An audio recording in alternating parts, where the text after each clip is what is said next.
Si patrimoine désigne tout ce qu'il y a autour de nous, que ce soit en termes de valeur, en termes d'éléments porteurs de ces valeurs-là, que ce soit des éléments matériels, comme l'habillement que nous avons, que ce soit des éléments immatériels, comme nos chansons, comme nos hymnes, n'est-ce pas, les panégyriques et tout le reste.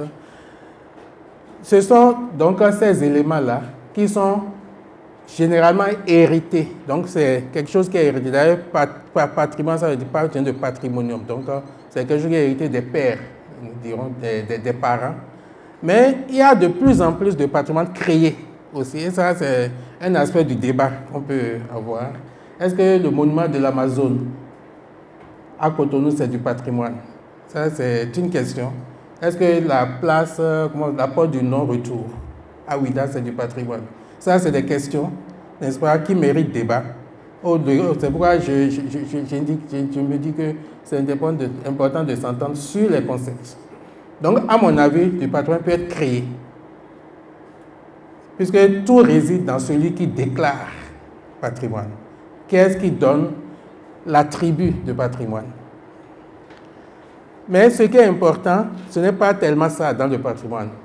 On ne crée pas du patrimoine, ou bien on n'hérite pas d'un patrimoine pour le cacher sous le paillasson, sous son lit. On doit l'utiliser. On utilise le patrimoine.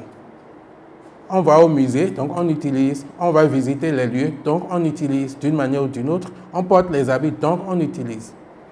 Mais on les utilise dans la perspective de ne pas détruire. C'est ça le patrimoine.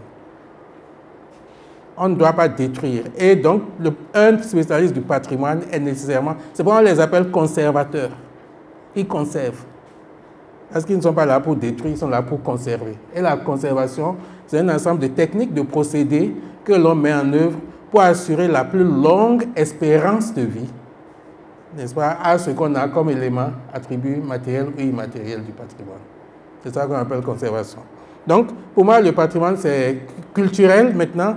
Il y a deux types de patrimoine, deux catégories. Il y a ce qu'on appelle le patrimoine naturel, qui est constitué de ce type d'éléments que l'homme n'a pas créé, l'air que nous respirons.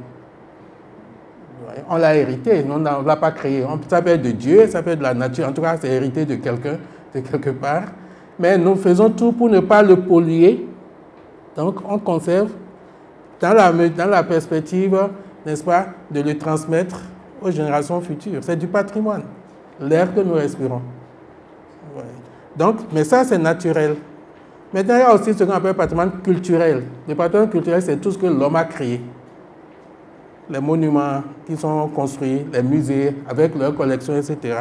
Et le patrimoine culturel est justement composé, est subdivisé en deux parties. Il y a tout ce qu'on peut toucher, c'est ce qu'on appelle le patrimoine tangible, ou bien patrimoine matériel, et ce qu'on ne peut pas toucher.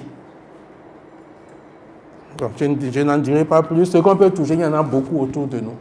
Je ne sais pas si cette maison, c'est du patrimoine, le siège de... Mais, comme je l'ai dit, ça dépend de celui qui décide que c'est patrimoine.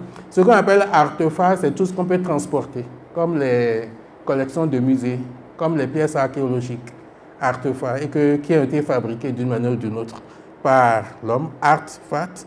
Les monuments, là, on ne peut pas déplacer, les bâtiments non plus.